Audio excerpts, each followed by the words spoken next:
Chug it. Hello, everybody. Welcome. So bright here. You know, thank you. Forward, back. I like it. Simple. I've been in Maryland. I was living off and on here in Los Angeles, and I was spiritually born here, like Pastor George said. But then I went back. I'm from the East Coast. I'm from Toronto, which is in Canada, which is the 51st state of America, according to Americans. It's the one that nobody knows anything about. And so I'm from, and my ancestors are from places where the sun don't shine so much. So being out here, I was here for about 20 minutes, and I got a heat rash. So I'm gaining my LA legs again. But it's nice to see you all. I know some of you. But I am here. So I'm going to be giving a message now, which is about the mind and flexibility of the mind and stuff that we're realizing now thanks to science. But it's in preparation for a second talk, which I'm giving after lunch. So I'm giving you time to breathe. But I want it to be opt-in only. I want people who really want to take a stand to come, and I don't want to project it on you because I have done it in some communities where I just projected it on them, and it's too much for some people. But essentially, it is somewhat, to some degree, about pornography. A lot of the content is about pornography, but at its heart, it's about reclaiming sex for God so that God becomes the center of our sex and that our sex becomes the center of God. And that's a really exciting thing, because what I realized today when I was reading some scripture is that in the realm of spirituality and basically everything, people can either focus on a vision, a strong vision, or they can focus on all the things that they're afraid of. And religion is no different. You will see many religions that focus on fear, and that's not empowering. True parents and true mother right now is talking about Vision 2020 incessantly. So I'm here to talk about being plastic, which I learned about when I came to LA. There's good plastic and there's bad plastic, right? There's a lot of plastic people in Los Angeles, I've got to say. I remember I was babysitting these kids, these twins. Their parents, one of them was a celebrity, and the other one was miserable. And when I left, I was babysitting, and when I left, first time I met them, the mom said, "Thanks for babysitting my kids, love you." And then as I was walking around, I was like, what is that? I don't even know you. I can't say it. When somebody says I love you, it's kind of like, thanks. If you don't actually know them, you know? So I felt like it was just something that she was just saying. She didn't really mean it. And to me, that's like the bad plastic. The plastic that I'm talking about is about being flexible. And if we don't learn to adjust, God's providence moves on and on and on. If we stay stuck, then we lose out on a lot. We really lose out on a lot, and I'm seeing that. So I was pastor for about 2 years in New York, and the exact same amount of time in Maryland. Both times I said, never again. I'm done. I felt like I served 2 tours, right? I did 2 tours of pastorship. I got some spiritual scars to prove it, but I offered it up, and I felt called both times that there's something else pulling me in a different direction. And so this time it is to help people start the conversation to become owners of sex, okay? But first we have to understand that whatever you have going on in your life, you can adjust accordingly. We have the power and we have all the facts on our side. This is the time when we can customize our life. But first you need to have a vision and know what you're striving for, and then a game plan, and then the willpower to do it. So we're going to get into that. But I'm not a scientist. I know a lot of you can't believe that because I seem so incredibly smart. But I'm not a scientist. This is a caveat. So I am borrowing intelligence from the world of science and showing you through videos so that you don't have to trust me. You can trust media. So let's see if this thing works. Can you press play somehow? I don't know how to play. If you press the space bar, it should play. or I can just act it out for you in an interpretive dance.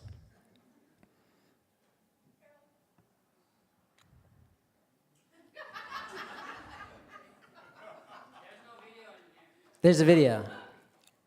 There's definitely a video. We're staring at a blank screen. I hope you guys brought your imagination today. You can just picture this amazing video that's blowing your mind. Oh, good Lord. I always win. Except there's no volume. We're going to watch it again. Is the volume connected? Okay. Not so long ago, many scientists believed that the brain did not change after childhood, that it was hardwired and fixed by the time we became adults. But recent advances in only the last decade now tell us that this is simply not true. The brain can and does change throughout our lives. It is adaptable, like plastic. Hence, neuroscientists call this neuroplasticity. How does neuroplasticity work? If you think of your brain as a dynamic, connected power grid, there are billions of pathways or roads lighting up every time you think, feel, or do something. Some of these roads are well-traveled. These are our habits, our established ways of thinking, feeling, and doing. Every time we think in a certain way, practice a particular task, or feel a specific emotion, we strengthen this road. It becomes easier for our brains to travel this pathway. Say we think about something differently, learn a new task, or choose a different emotion. We start carving out a new road. If we keep traveling that road, our brains begin to use its pathway more, and this new way of thinking, feeling, or doing becomes second nature. The old pathway gets used less and weakens. This process of rewiring your brain by forming new connections and weakening old ones is neuroplasticity in action. The good news is that we all have the ability to learn and change by rewiring our brains. If you have ever changed a bad habit or thought about something differently, you have carved a new pathway in your brain and experienced neuroplasticity firsthand. With repeated and directed attention towards your desired change, you can rewire your brain.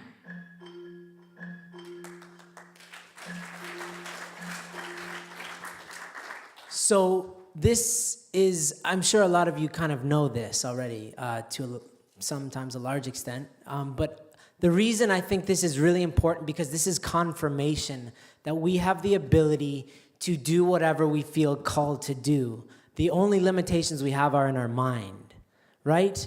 And many times when I ask people about the last time they really experienced God deeply, their eyes start to go up, and they start to think.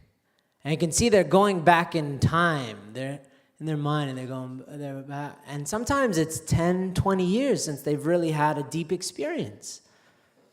And that's a shame because we're missing out on so much when we don't understand how much power we have and how much power we need to yield in order to get the job done.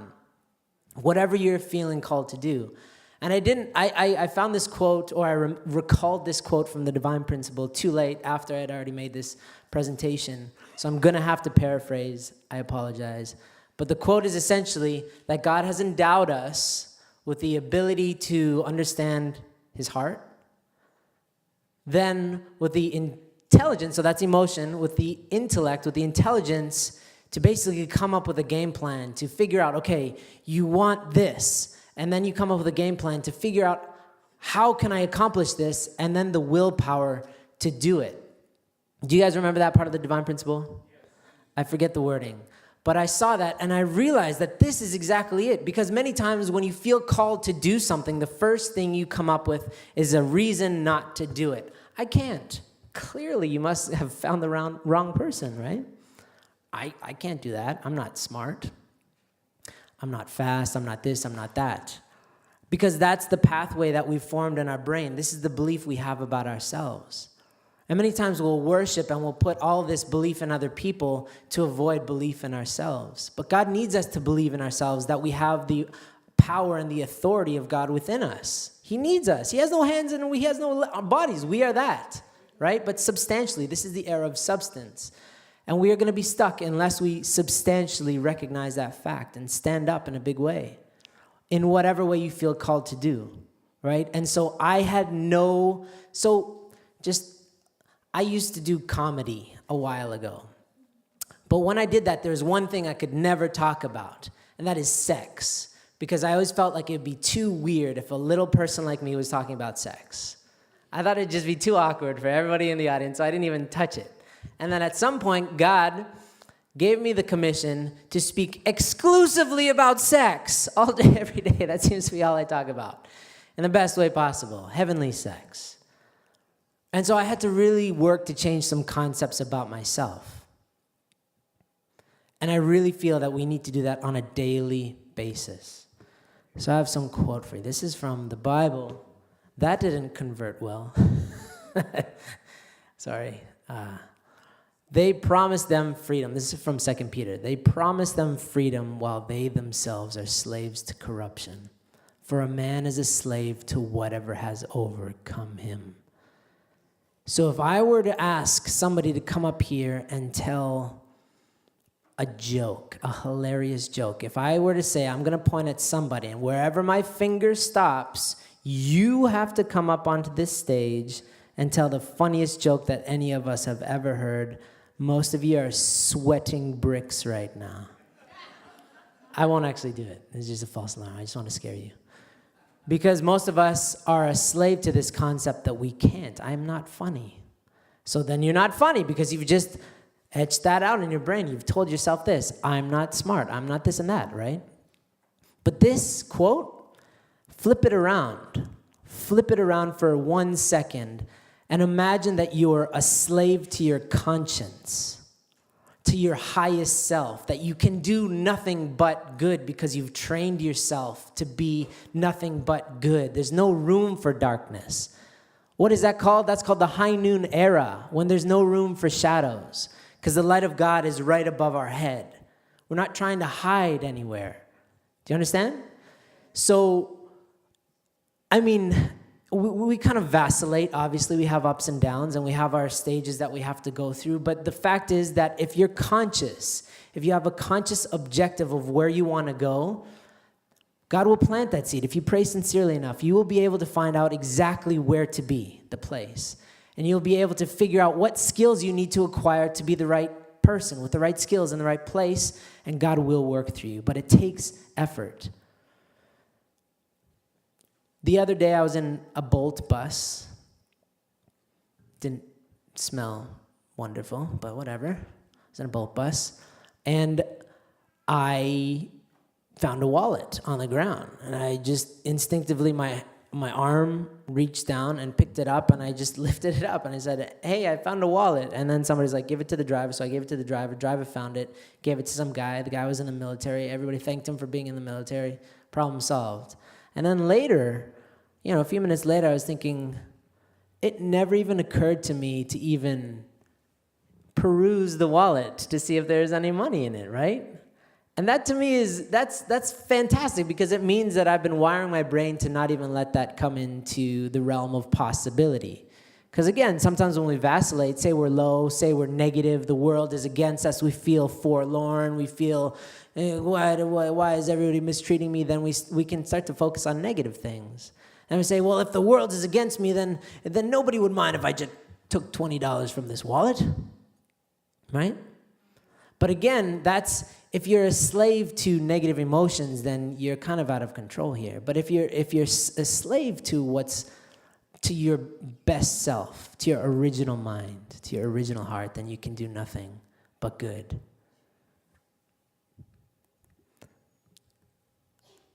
So that also doesn't look great. My bad, people. Sorry, look good on my computer.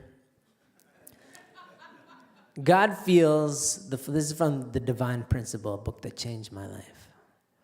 God feels the fullness of joy when he is stimulated by his substantial object partners to feel his original internal nature and original external form through them, is what you can't see. So God's reliant on us to experience life on this planet. And if we're creating all these pathways in our mind through our habits that choke out God, then God can't experience love and life through us. And we're the only us ever, right? We're unique. We're unique creatures. We're unique truth bodies. We're individual truth bodies. And God created us to experience certain things. But our portion of responsibility is then to allow God that by creating the habits that support the existence of God in all the things that we do. But it's habitual, right? All this is, so I'm going to get into, in the sex talk, we learn, and we're learning from Michael Leahy, who's working with us, who's from Andy Stanley's church out in Alabama, one of the biggest churches in America. He's an amazing, very humble guy, and he's realizing that pornography is a spiritual problem, and it's also a habitual problem. And you can start to choke out Satan by creating the habits that don't allow Satan to come in. It's very much habitual, so your habits. So creating good habits. So living a life that allows God to exist in all the things that you do is a concerted thing. You have to every day know what you're doing that day and how that's adding up to your vision for yourself. But in reality, most of us don't really have a clear vision for our own lives. And even for these big picture things like Chanil Guk. We say words like Chanil Guk, kingdom of heaven on earth. We kind of throw them out very loosely, I feel, because when I really start to dig and ask people, well, what does that look like? Like, what do the roads look like? Who's paving the roads in the kingdom of heaven? People start, maybe there are no roads? I don't know. We're all in flying cars at that point? It seems to be very vague, right? But for your own participation, so 2020 is only a few years away, right? Less than 3. So where do you want to be in 3 years? What do you want your offering to be to God by 2020? If this is such a critical portion of history, what do you want your offering to look like? Get specific. Get excited about it. Every day, know that you're contributing to it, if you want to. We have that power. Sorry about this. So this is from Reverend Sam Young Moon, who I call True Father. Many people here as well. The Messiah pays the debt, so all you have to do is harvest the fruit. Then the title of Tribal Messiah shall come to you. By using the same formula and tactics, you will become a Messiah. You'll be a representative of God. The only difference between me and you will be that I lived my entire life in a bloody fight. Think about that. But you, us, we will achieve the goal by receiving welcome. Because I paid the price and destroyed the satanic power, you can be welcomed as you become a tribal Messiah. Aju. And again, this is another term that we say, I think, a little bit too loosely. Like that woman who said, I love you, and she didn't mean it. She was just kind of saying it for whatever reason. A lot of times we just spurt out the words tribal Messiah. But to me, I experienced God. So God could have prepared for thousands of years for me to understand certain things. But if somebody didn't reach out to me, I would have never have known, right? And that person's in this room, and I know, I see you, and her name is Michael. She's with her son, and you can all stare at her and clap at her if you want, because she hates it, and I love to give people love that don't love to receive love. But she saved my life. She saved my life, and I have to remind myself of that constantly to motivate myself to get out of my comfort zone and spend time with people. Because the process of becoming somebody's Messiah is helping to restore their heart so they can experience God. And that's a lot of work sometimes, because people aren't always willing to experience God. We're defiant by nature. We have these fallen natures that just don't want to receive love sometimes. So it takes investment. But if we're not doing it, then God is mute if we're not speaking. And I want to say, so when I joined here and I was doing a lot of work, and then I went to New York, and then I became a pastor, and then I got blessed out there. And then we had a son. I'm Canadian, my wife is Mongolian. I call them Canolians. We had a Canolian or a Mongoladian. I feel like the girls would be Mongoladians and the boys would be Canolians. But we had a boy, and then we came out here. After my first tour as pastor, we came back out here because I was spiritually born, and I felt like we should come out here. And before we even got here, we ended up in a hailstorm. We almost died. It was horrible. And then the second we got here, we just got challenged like crazy. I don't know what it was. But we spent about 10 months here, and then we got called literally and spiritually to go to Maryland to be the pastors. When we got there, I felt like it was a chance, because what had happened was, when I'm in the car, I don't know if it's safe, and I don't recommend that anybody does it, but I always feel the need to reach out and touch my wife, touch her thigh or grab her hand. Grab her hand, I guess, like this. So I'm driving like this. And because I want to let her know that I'm with her, and I just love touching and acknowledging her. But when we came out here, there's a lot of stress. I don't know, it's a strange point in our blessing and in our lives. And we started fighting. We started accusing, especially me. I'm very accusatory, and I could be very judgmental. And our hearts started to harden towards each other. And I realized that I stopped reaching out for her hand. That instinct to reach out for her hand just kind of started to dry up. And then at a certain point, when we continued this habit in our brain to think of each other and accuse each other, her touch to me started to feel like sandpaper. It was an uncomfortable thing. And I was conscious of it, but I was too kind of prideful to kind of fix it. So when we went to Maryland, I made a conscious decision that I want to love my wife. I've made that commitment. On my blessing day, I stood before God and I said, eternally, I'm responsible for this woman. And so I have to man up. As a husband, I have to man up and I have to love my wife. Because if she doesn't feel God from me, where's she going to feel it from?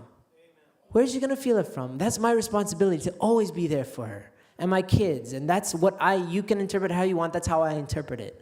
So I took that time, and it took about 7 months for me to rewire myself to actually feel something when I touched her again. Because I knew that was possible, and we all know that that's possible. We can love anybody. We have that ability. It's inside of us. God's heart is inside of our hearts. It's just how long it takes to chip away at the crust between the heart of hearts and other people. So that's with each person that you see, and our spouses are no different. That's the starting point. That's the pith within our lives, is within our family. So if you have difficulties or issues with your family members, that's husband, wife, but it's also parent, children. It's also friends. It's brothers and sisters. It's everything. We can change the way that we think and feel about anybody. We just have to put in the effort and rewire pathways and have new experiences with those people, right? And so it took a while, and still we're not perfect, but I'm so much happier. I can safely say that I'm in love with my wife again. I always loved her. I just couldn't always feel it. But I want to feel it. It's my wife. I want to lust after her. I actually, to tell the truth, I brainwash myself now. I have a track. I made one of those meditation tracks. I got this musician to make this droning sound, and I've narrated my own track that tells me the type of person that I want to be. And one of it is, when I see my wife, I want to be sexually stimulated every time I see her, and only her, nobody else. And so I'm trying to, I'm kind of, and it's working. I gotta say, it's working. She excites me now. And we can dry up, right? Because you get used to people like, oh, that's, she's there, right? She's always gonna be there, but it's what I feel. It's like I have to, and same with our spiritual lives, right? Our relationship with God should be exciting. There's ups and downs and everything. If it's flatlined, then you need to get out the old defibrillators and give it a jolt. But we have that power, and science is just reminding us of this and giving us the details of how. Religion has tried, but they've had to use a lot of parables, but now science is backing us up and giving us many very specific ways to accomplish the same thing. So this book, it's not scripture. You don't have to take it too seriously, but it's been amazing for me. So this guy, Napoleon Hill, he's the guy that wrote the Bible of business called Think and Grow Rich, which changed a lot of people's lives. It's one of the best-selling books ever. After the success of that came the Depression and subsequently the wars. And then he went through a bit of a dark period. And this book, I don't exactly know, but he claims that he was sitting down with the devil himself and interviewed him. And in the book, the devil says, in the original text of the book, the devil says, you know, the reason I'm telling you this is because I know that if I tell you this, nobody's going to publish this book because it's too hot, it's too spicy, people can't take it. And nobody published it until about 7 years ago. So that was from 1939 or something like that. And it just came out, and for me, it's crazy because of a few things. One is that Satan in the book says that he controls 98% of the population. And he does so through fear. And does so of fear of three things: fear of death, fear of poverty, and fear of what other people will think of you. So people are a slave to that, like in the 2 Peter quote, that people are slaves to fear of these three things. And he's been using three vehicles to promote these fears, and that's through education, religion, and through parents. Don't touch that, don't touch that, that's evil, right? Focusing on evil. And Satan in this book says, the more you talk about me, the more power I get. The more you focus on fear, the more what happened? How did the depression start in the first place? Fear. Everybody was afraid that the depression was going to happen. So people took their money out of the banks, and it just perpetuated, and we ended up with a depression. Again, if you don't have a strong vision, you're very susceptible to fear and living a life of fear. So clarity is freedom, clarity in your heart. If you have a clear heart and a clear conscience, if you're living a good life, then you're free. You have the free authority that God has given to all of us, but you're cashing it in. But also, to have a free mind means that you can actually do something very productive with that freedom. Because what a waste of a freedom to not let it accrue and spread. So I would like for you to talk to each other. Sometimes you used to do pair shares. I haven't been here for a while. I don't know if you still do, but I hope you still talk to each other occasionally. But I have some questions for you. The first is, which habit do you have that you feel is holding you back from fully being a vessel for God? So that's kind of the negative. And the positive is, which habit can you adopt to create the opposite result? So what can you replace that bad habit with? What good habit can you replace that bad habit with? And then whom can be your accountability partner? Because if you don't have an accountability partner, you're very liable to not accomplish the things that you want to accomplish. It's very important to have somebody that you're accountable to, a substantial person that you can express, I accomplished this or I did not accomplish that. So I'd like for you to talk about your bad habit and then what good habit you want to replace that bad habit with and who you're going to work it out if you want. Go. I'll give you a few minutes, but don't be shy, people. If you don't know somebody, that's a good thing. Talk to them.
Maybe you could start switching to the next person.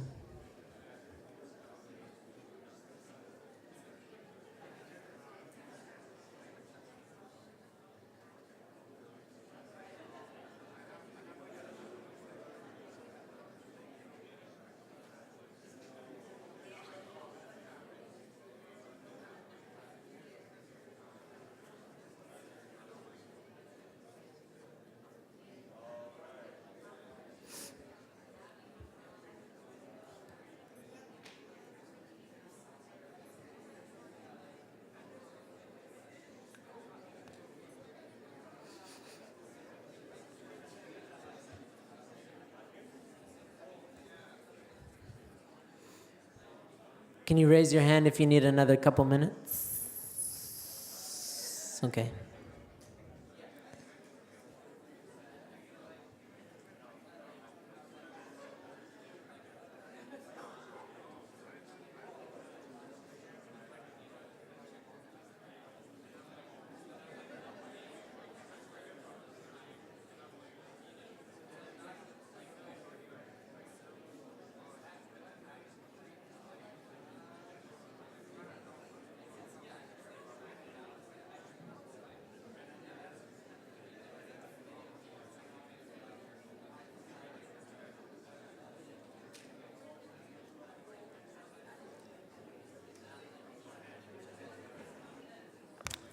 All right, we're going to wrap it up here. 10 seconds.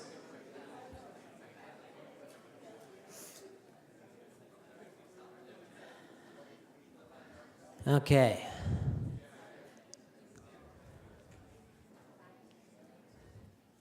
So, please remember, it's really important to have the biggest possible dreams, but if your dreams and your reality don't have a pathway, then it's just kind of like a nice thought. But we really need substance in our lives. We really need to show this idea, or the whole world is very much filled with ideas at this point, right? The internet has just inundated us with this idea and that idea. There's no shortage of ideas, but people need solutions desperately. And I really feel like there's so many people that are looking for family. So many people are from broken homes at this point, and they need a family, and we're the family, right? We're the family federation. It takes some outreach, it takes some investment, it takes some planning to want to figure out what type of people do you want to invite into your life. So I have one last little bit here.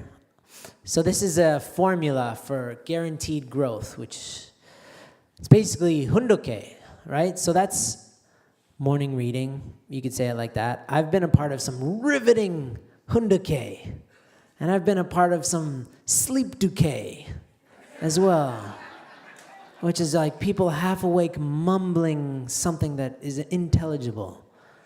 I don't like sleep duke so much. It's useless. But this is just my theory. Again, just take from it what you will. But in the divine principle, it talks about we need to create a foundation of faith and then a foundation of substance. For what? Thank you, yes. And it's kind of thought of or expressed as a one-time deal, right? You create your foundation of faith through whatever. It used to be formula course, right? You create your foundation of faith through fundraising, and then you witness, and that's your foundation of substance, and then you receive the Messiah. I think it's a daily thing. I personally think it needs to be a daily thing in order to keep us awake. So your foundation of faith is giving and taking with the word in a very powerful and meaningful way. Reading something that is going to wake you up spiritually. That's your faith in the morning. And then substance is taking that word and that motivation, that inspiration that you're getting from God and applying it to your life to help accomplish your goals. And if you live a life like that, you will meet the Messiah. You will meet God in so many different ways because you will be electrified. It's when our eyes are awake that we see the world in a totally new light, and we can experience things through anything. You can experience God through a bumblebee. Right? When I joined the church, they had me watch this movie about St. Francis of Assisi. And he was like, after he experienced God, he was just kind of like walking through the forest. And he looked like he was drunk out of his mind because he was on God's love. And I was like, that's the most ridiculous thing in the world. And then I experienced it, and I was like, that's the most accurate thing in the world. Right? But again, life happens, and we get busy, and we get stuck in our brains and our tasks and all this, and then we dry up. We can dry up. It can happen very easily. We can get stuck in these things. How do you like my case? But they sent me the wrong case. They sent me a woman's phone case, and I've been living with it. Anyway, sorry. Tangent. So there's that. So there's the hundoke and creating that experience for yourself every day. And then anshi'il, ASI, anshi'il, is something that my wife, she just has been coming alive spiritually. She's been kind of coming into her own spiritual shoes lately, and she's very adamant about Anshi'il. And now we're very orthodox about that Anshi'il experience. But one thing that I read in Chan Sung-kyung is True Father very wisely created this standard that you're actually not supposed to read the family pledge if you're fighting with your spouse or if you're fighting with your kids. And that, it feels like a massive judgment sometimes. But what it is an opportunity to wrap up things every 8 days so they don't spiral out of control.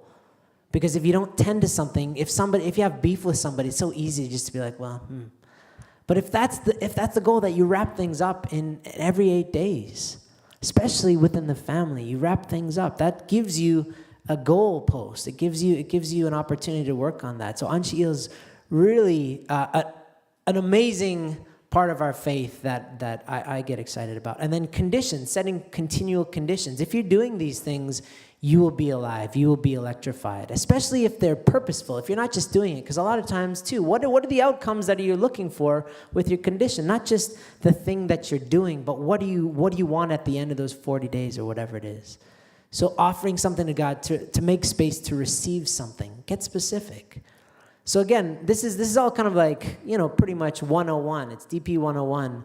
But I feel like we need a refresher in order to be electrified, just like we always been. Because one of the first things True Mother really called for was for us to regenerate that spirit from the early church. And I was in Las Vegas speaking this past weekend at Las Vegas Carp, and I felt something I haven't felt in many years. And it was like this incredibly tender spirit of God. And they have a prayer room there, and I just felt like God was like touching me. It's very intimate and very bright, very beautiful. That's the spirit. That spirit of being really close with God.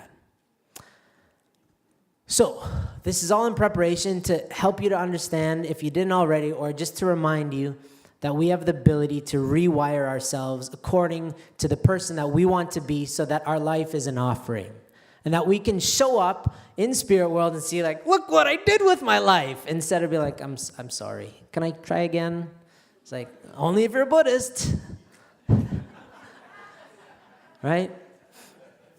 Otherwise, you get one shot.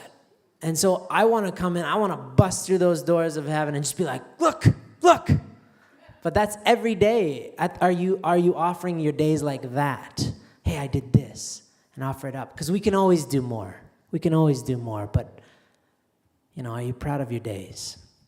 So that's the premise for getting into some real stuff. Because one of the biggest shadows, talking about shadows, is sex and the misuse of sex and this kind of midway position that a lot of us are living in. And Satan and selfishness and all that has really entered so many homes through pornography. It's been this vessel that's really been impacting a lot of people, and it's wreaking havoc. It's already been wreaking havoc. And we're kind of putting a stop to it. We're taking a stand. So April 7th, you're all gonna come. Wishful thinking?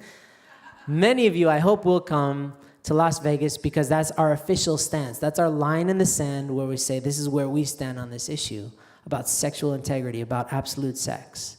And it's not just focusing on the negative. The first day will definitely be a little bit heavy, but it's real. And then we're talking about solutions, and we're talking about how God's been working. We have some amazing Baptists. We have some Mormons speaking. We have all these people because God's uniting all sorts of people to focus on this issue.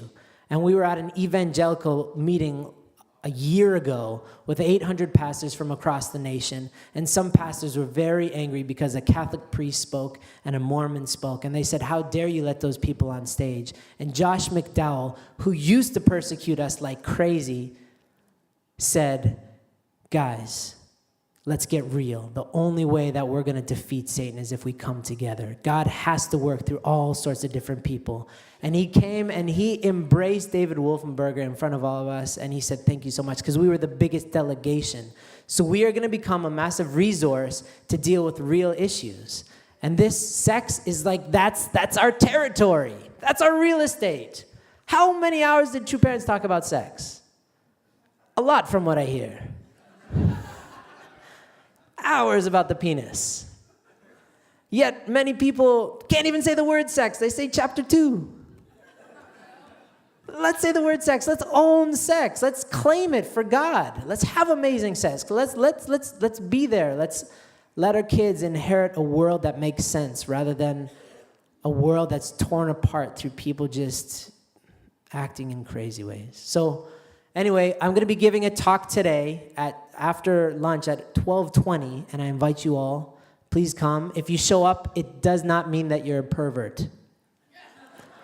I have to remind you of that because I started this tour in my own community when I was pastor in Maryland, and I saw a lot of people kind of walking past the doorway and did not come in because I didn't iterate that point enough. Everybody needs to learn about this because you're either directly or indirectly impacted by this issue. And to have a sense of authority in sex gives you more power than the mightiest men of any other era because they had no control. How many kings fell? How many presidents screwed up in this area and destroyed their lives, okay? So we can become owners of absolute sex. So that's at 12:20, and then I'll see you all, every single one of you, April 7th in Las Vegas. Will you please join me in a prayer? Our most beloved God, our Creator, and the one who gave us love, who gives us meaning. I really feel like this is our time to shine as a people. I really feel like you're giving us all the tools and all the spiritual authority in all of history to be able to resolve so many things right now. But it starts one at a time. It starts with us resolving our issues within our own mind, within our own heart, to clear out so that you can work, so that we can make space in our hearts and our minds for other people and expand that to allow them. How many good people are we meeting every day that we're just not listening to their story, allowing them the space to heal their hearts, who may never know who God is or who true parents are. They might never know the divine principle, which explains all of these other texts so well. So I really pray that we can take the time to heal ourselves, to heal our families, to heal our communities, so that we can help to heal our larger communities and our cities. True parents need us to restore states so that we can restore nations, so we can restore the world, but it's a process that starts with our minds and our hearts.